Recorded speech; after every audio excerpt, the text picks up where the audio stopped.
I glanced up from the neatly stacked towels, and there he was, standing in the doorway of the living room. Mark. He held a navy blue tie in his hand, his shirt crisply ironed, sleeves rolled just so to reveal his forearms, hair still slicked back from the shower. Got an interview tomorrow, he said, stepping closer, the city light behind him outlining his tall frame. Ties are a mystery to me. Figured you might know the trick. There was nothing really out of the ordinary about the request.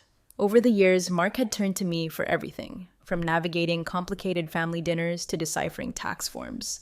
But this felt different, a subtle shift in the atmosphere. Maybe it was the way he stood there, a flicker of uncertainty in his posture, or the way he was looking at me, not like a kid needing help, but like a man considering options. Of course, I said, setting aside the laundry. Come here. He moved closer, and I reached for the tie, looping it over his head, adjusting it against his chest.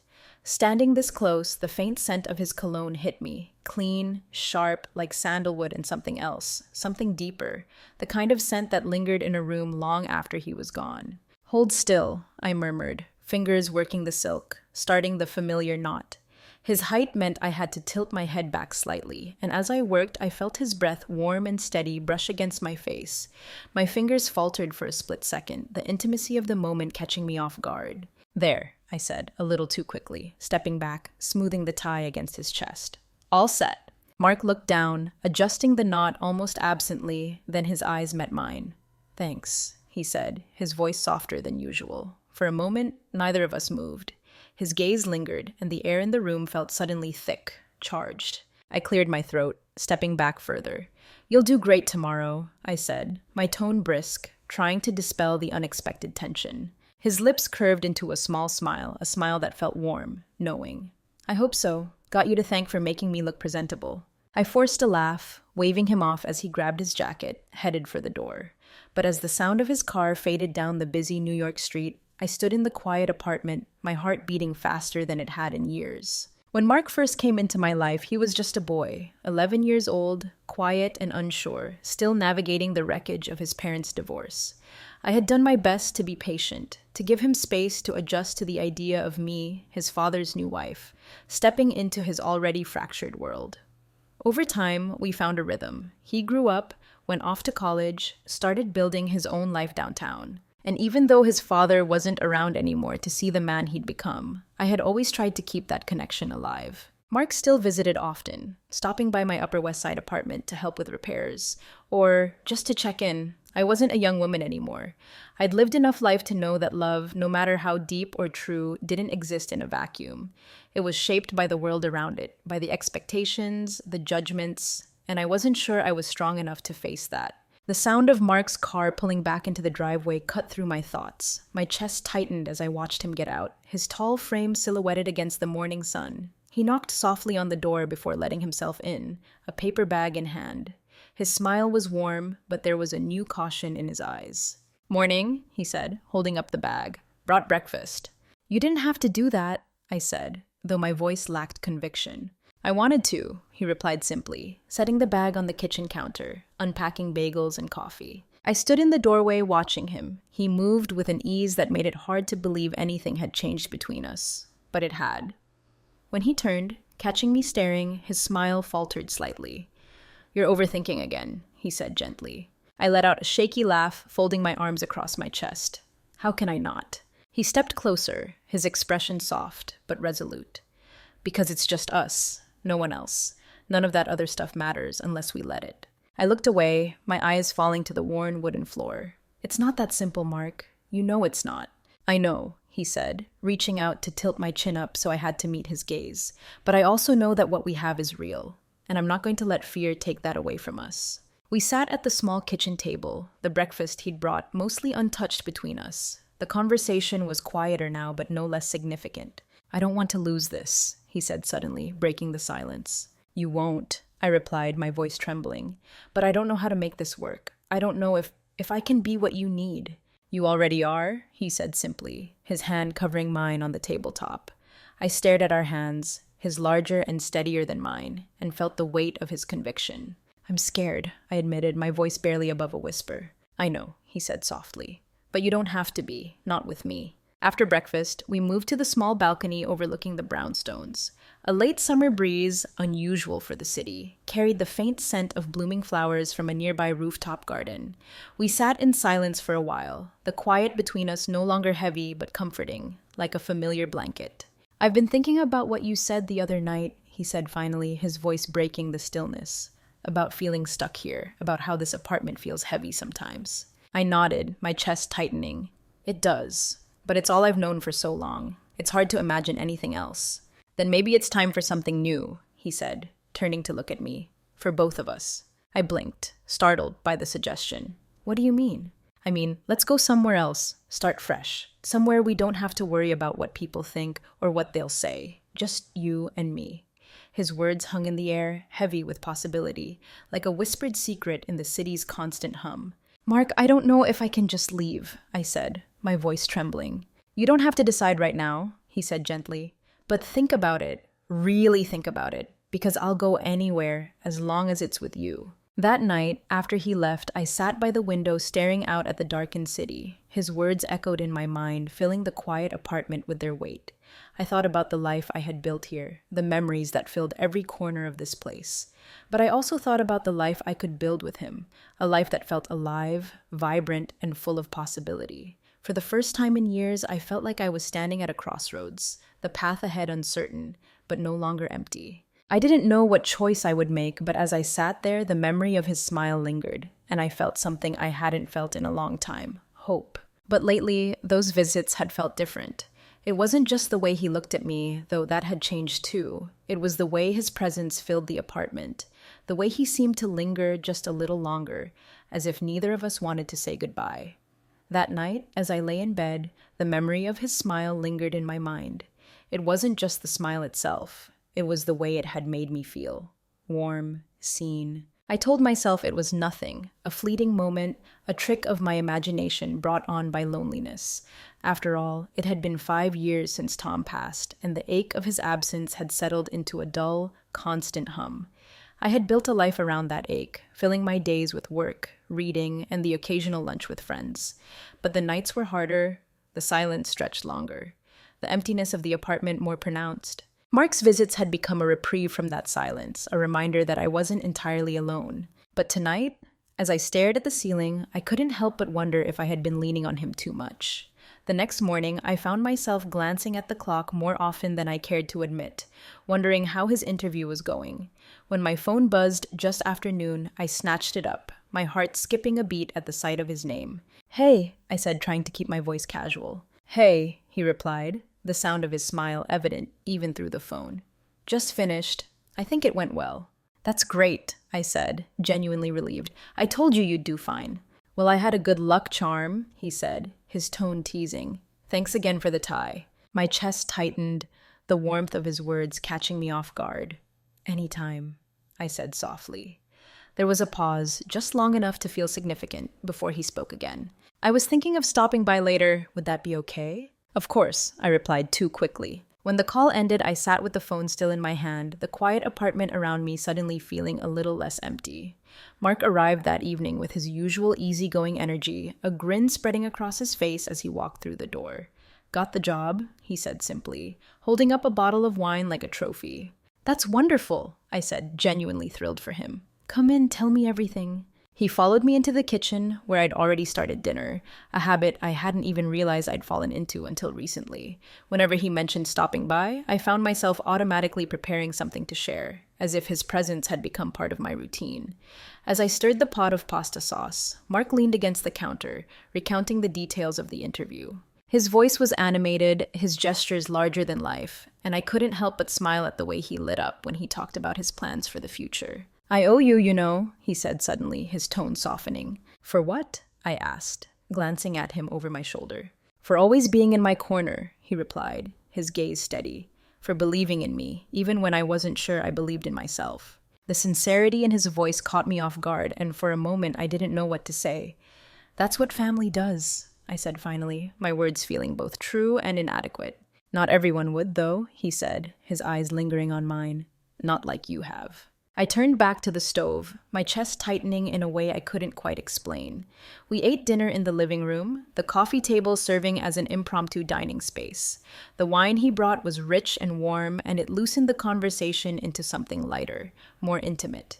He told me stories from his college days, moments that made me laugh so hard I had to set my glass down for fear of spilling it. And then, slowly, the story shifted. He started asking me questions about my life, my dreams, the things I'd wanted to do before life had taken its own course. "Did you ever think about traveling?" he asked, leaning back against the couch. "All the time," I admitted, swirling the wine in my glass. "Tom and I used to talk about taking a trip to Italy. He wanted to see Rome, and I wanted to see Tuscany. But, well, life got in the way." Mark nodded, his expression thoughtful. "You should still go," he said. "It's not too late." I laughed softly, shaking my head. "Maybe one day." "One day," he echoed, his gaze lingering on me in a way that made my heart flutter. After dinner, we moved to the kitchen to clean up. It had become a kind of ritual. He'd wash, and I'd dry, our movements synchronized in a way that felt effortless. As I reached for a dish towel, our hands brushed. It was such a small thing, a fleeting touch, but it sent a shiver up my arm. I froze, my breath catching in my throat, and when I glanced at him, I found his eyes already on me. "Sorry," he said softly, pulling his hand back. But there was something in his voice, something unspoken, that made the air between us feel heavier.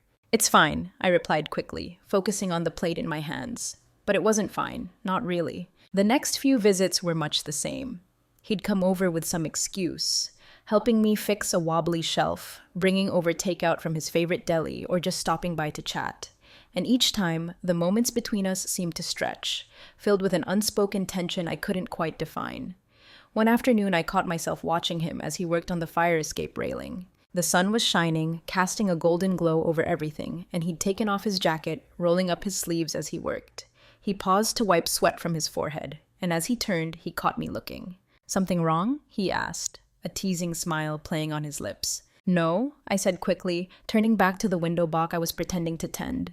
"Just making sure you're doing it right." He laughed, the sound warm and rich, and I felt my cheeks flush. That evening, as I sat on the balcony with a cup of tea, I found myself thinking about him again. It wasn't just his presence that lingered. It was the way he made the apartment feel less empty, the way he brought life back into the spaces that had felt so hollow for so long.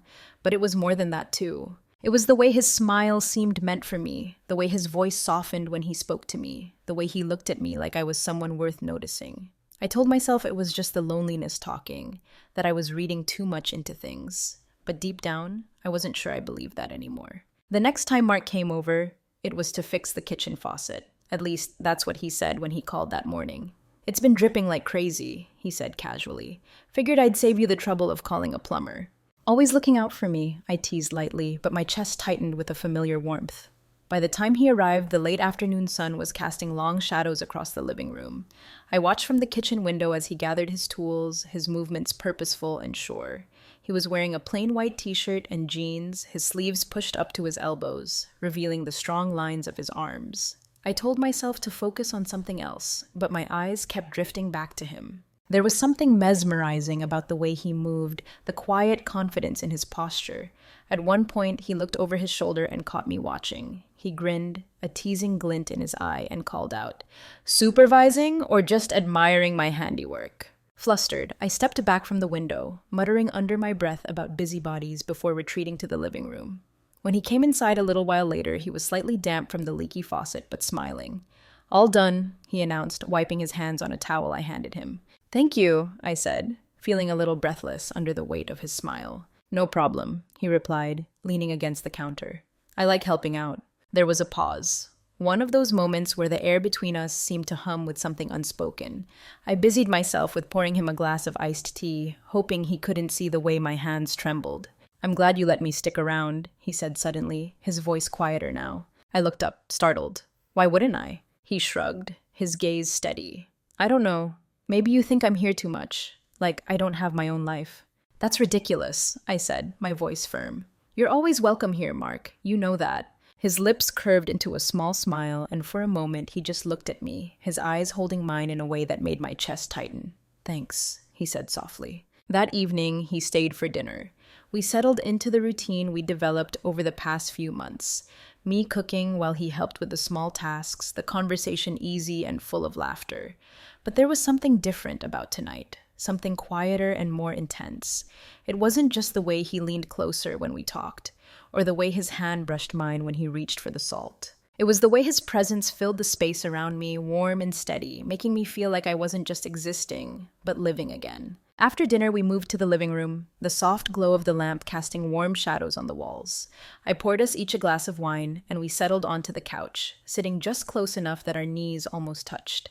He told me about his week, his voice calm but animated as he recounted a story about a coworker's mishap with the subway system. I laughed, the sound spilling out of me more freely than it had in years. But as the conversation drifted into quieter territory, the space between us seemed to shrink.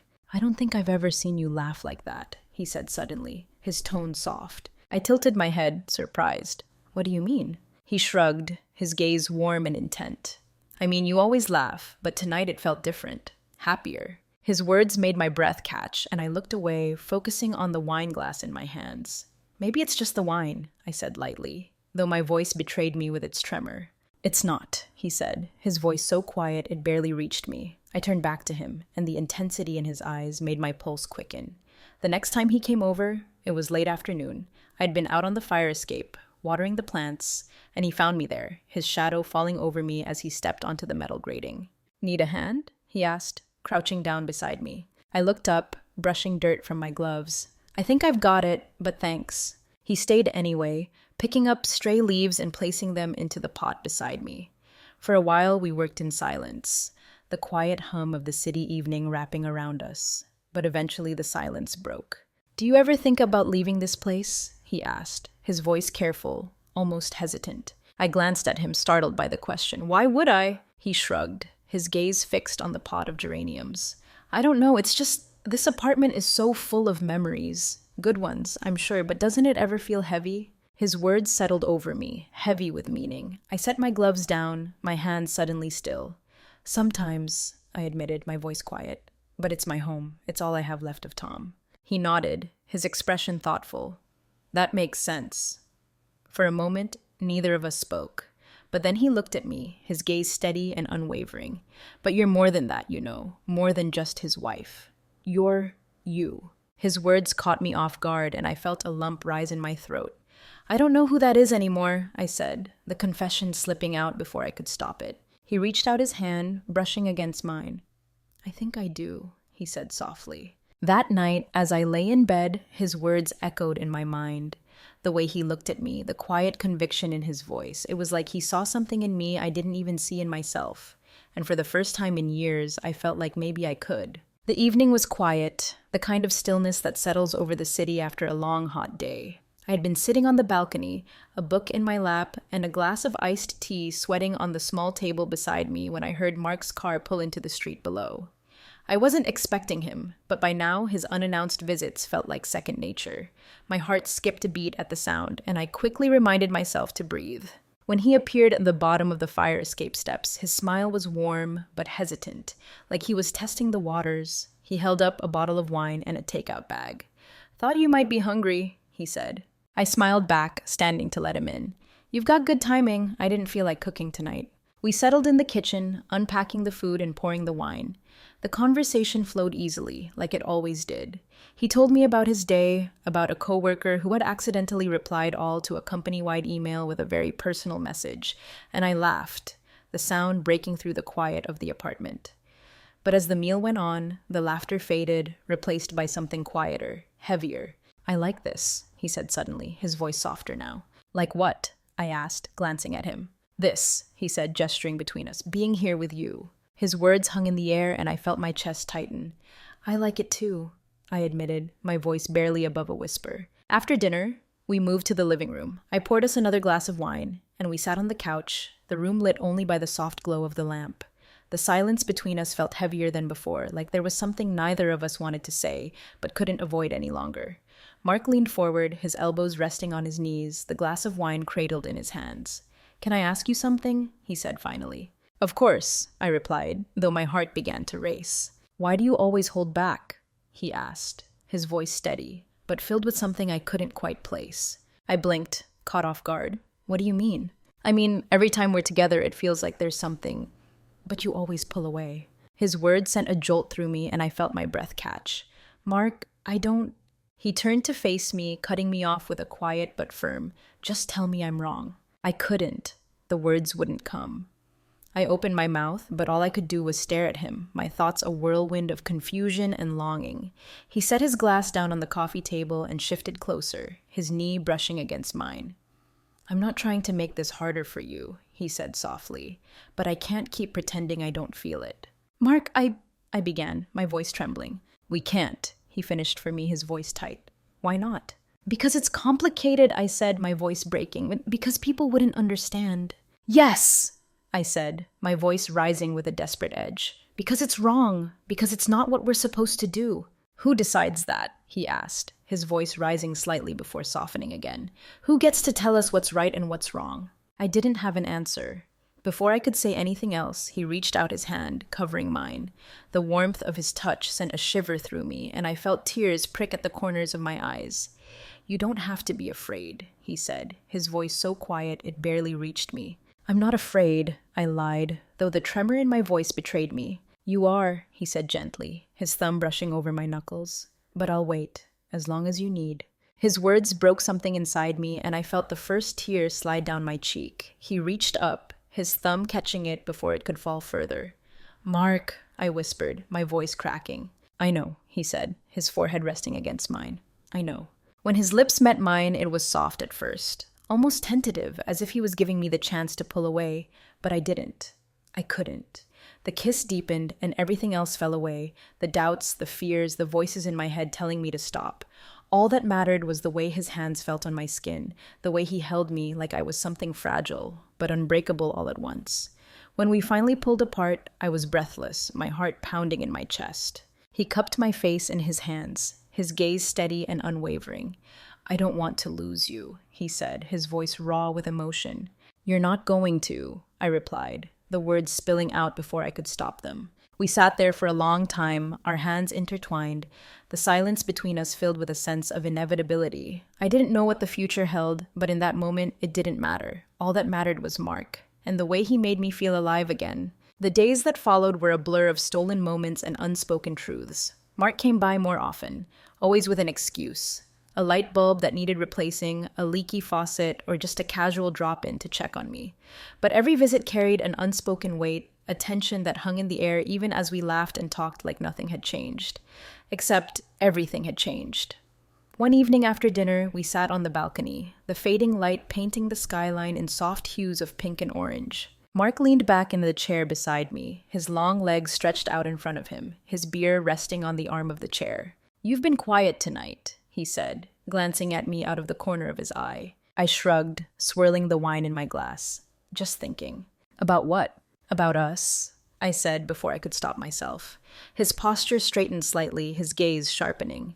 "What about us?" I hesitated, my fingers tightening around the stem of the glass.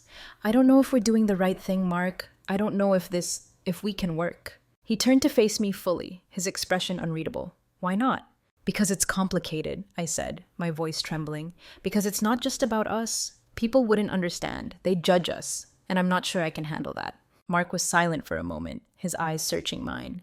"Do you care what they think?" he asked softly. I opened my mouth to respond, but the words caught in my throat. Did I care? Of course I did, but not as much as I cared about him. "I care about you," I admitted, my voice barely above a whisper. "Then that's all that matters," he said, leaning forward. "It's just you and me, no one else. Let them think what they want. They don't know us. They don't know what this is." His words settled over me, warm and reassuring, but they didn't chase away the lingering doubts. "What if we're wrong?" I asked, my voice trembling. "What if we're making a mistake?" Mark reached out his hand, covering mine. "Then it's our mistake to make," he said simply. That night, the air was heavy with unspoken emotions as we moved back inside. I cleared the dishes from dinner while Mark lingered in the living room, his presence a constant hum in the back of my mind. When I finally joined him, he was standing by the window staring out into the darkened city. The soft glow of the lamp cast shadows across his face, highlighting the quiet intensity in his expression. "Mark," I said softly, drawing his attention. He turned to face me, his eyes meeting mine with a steadiness that made my heart ache. "I can't stop thinking about you," he admitted, his voice raw.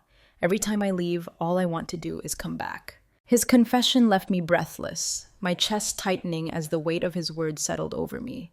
"I don't know what to say," I whispered. "Say you feel the same," he said, stepping closer. "Say you want this as much as I do." "I do," I admitted, the words spilling out before I could stop them. "But I'm scared, Mark. I'm scared of what this means, of what could happen if we cross that line." He reached out his hands, settling gently on my arms. "We already crossed it," he said softly, "and I don't regret it, not for a second." Tears pricked at the corners of my eyes as I stared up at him, the conflict inside me threatening to overwhelm me, but then he cupped my face in his hands, his touch steady and grounding, and everything else faded away. "It's okay to be scared," he said, his voice barely above a whisper. "But you don't have to face this alone. I'm here. I'm not going anywhere." When he kissed me, it wasn't hesitant or tentative. It was full of all the things we hadn't said, all the emotions we'd been holding back. His lips were warm and firm against mine, and I felt myself melting into him, my arms wrapping around his neck as he pulled me closer. The world outside disappeared, leaving only the sound of our breaths and the pounding of my heart. His hand slid to my waist, steady and sure, as he guided me toward the couch. When we sank onto the cushions, he hovered over me, his eyes searching mine for any sign of hesitation. But there was none. I reached up, tangling my fingers in his hair, and pulled him back down, losing myself in the warmth of his touch. Every kiss, every touch, every whispered word felt like a revelation. For the first time in years, I felt alive, truly, deeply alive. His hands explored me with a reverence that made my heart ache, his touch gentle yet insistent, as if he was memorizing every inch of me. And I let him, surrendering to the moment, to the emotions I had spent so long trying to suppress. When it was over, we lay tangled together on the couch, the soft glow of the lamp casting a warm light over us. His arm was draped over my waist, his fingers tracing lazy patterns on my skin. "Are you okay?" he asked quietly, his voice low and soothing. I nodded my head, resting against his chest. "I think so," I said, my voice barely audible. He pressed a kiss to the top of my head, his hold on me tightening. "I meant what I said," he murmured. "I'm not going anywhere." I didn't respond, my mind too full of emotions I couldn't yet untangle. When he finally left, the apartment felt both emptier and fuller all at once. I sat on the couch long after he was gone, the memory of his touch still lingering on my skin. I knew we'd crossed a line that couldn't be uncrossed, and the weight of what that meant was almost suffocating. But beneath the fear and the doubt, there was something else. Hope.